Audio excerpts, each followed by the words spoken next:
पटेल जी, पिछड़ा वर्ग कांग्रेस के कार्यवाहक अध्यक्ष कमल पटेल जी भी मौजूद हैं। आदरणीय राजमणि पटेल जी आपसे मुखातिब होंगे।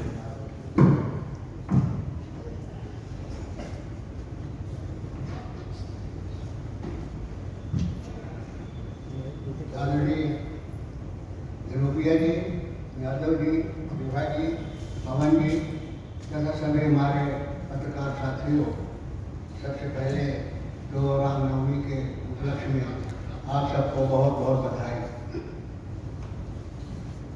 आज की पत्रकार वार्ता है कुछ अहम मुद्दे पर बुलाई गई है और शायद से अपनी बात में कहते हैं कि झूठ हुए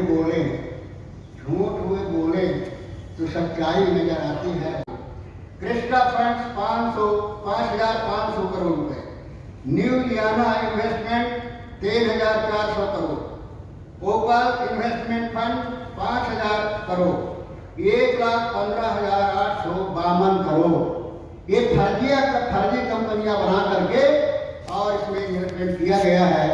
तो इस तरह से पूंजीपतियों के हवाले इस देश को किया जा रहा है कि किस तरह से इस देश के सारे संसाधनों में और इसी मंशा के अनुरूप इसी रास्ते से आदरणीय मोदी जी इस देश के संसाधनों को बेचने का प्रयास कर रहे हैं।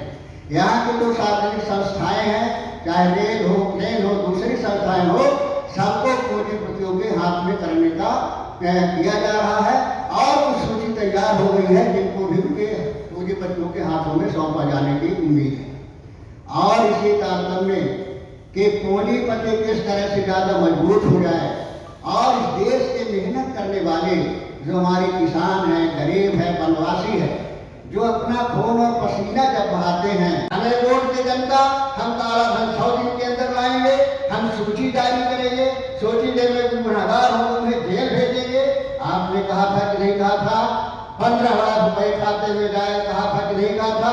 अगर कहा था किसके आधार पर करे थे? वो समय नेहरू याद नहीं थे कि समस्या की जड़ तो नेहरू है। हमारा कहने का तात्पर्य केवल इतना सा है कि ये सरकार है, जिम्मेदार सरकार है, ये जिम्मेदारी से भरना चाहती है, ये चुनौतियों से भरना चाहती है और उसका दायित्व कहीं न कहीं कांग्रेस के नाम पर तो कर दो और कहीं किसी के नाम पर। एक बड़ा इसी समय चल रहा है।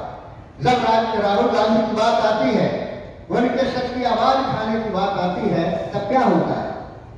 तब मोदी जी कहते हैं कि ये लोग तो पिछड़े वर्ग का अपमान कर रहे। अब पिछड़ा वर्ग इसमें कहां से आ गया? देश को बेच रहे हो, देश को अडानी लूट रहा है, भ्रष्टाचार कर रहा है, इस बीओबीसी कहां से आ गया? और ये जितने हमने ये नाम पढ़ाए हैं, चाहे वे हो चौकसी हो, ललित मोदी हो, नीरव मोदी हो, विजय माल्या हो, गौतम अडानी हो, जितने भी हैं, इसमें कोई भी पिछड़ा और दलित नहीं है। मोदी जी, ये आपको मालूम होना चाहिए।